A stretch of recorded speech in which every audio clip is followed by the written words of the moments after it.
Maxi Blitz in Sardegna. Smantellata una banda criminale specializzata in assalti violenti a portavalori nel Nuorese. L'ultimo latitante, Peppino Pulighetti di Orgosolo, si è arreso. Trovati 300 kg di marijuana e un arsenale da guerra. Io sono Matteo e ti ringrazio per essere qui sull'Isola in Forma.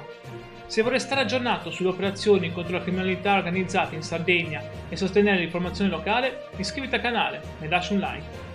L'operazione della squadra mobile di Nuoro ha disarticolato il gruppo responsabile di assalti a portavalori, come quello riuscito a torpedo a 90.000 euro.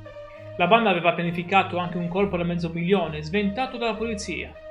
Dopo la cattura degli altri 6 membri, il 60enne Peppino Pulighetti di Orgosolo si è costituito. Durante i blitz e le perquisizioni, gli agenti hanno trovato il vasto arsenale: chiodi, moto troncatrici, radio, ma soprattutto ben 300 kg di marijuana, pronti per la vendita. La banda colpiva anche bancomat e monopoli di Stato a Protosardo.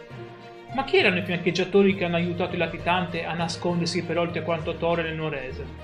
4 persone sono già indagate per favoreggiamento. Un duro colpo alla criminalità organizzata che sfruttava l'area della Sardegna centrale. La procura di Nuoro prosegue le indagini per definire i ruoli di tutti i membri e dei fiancheggiatori.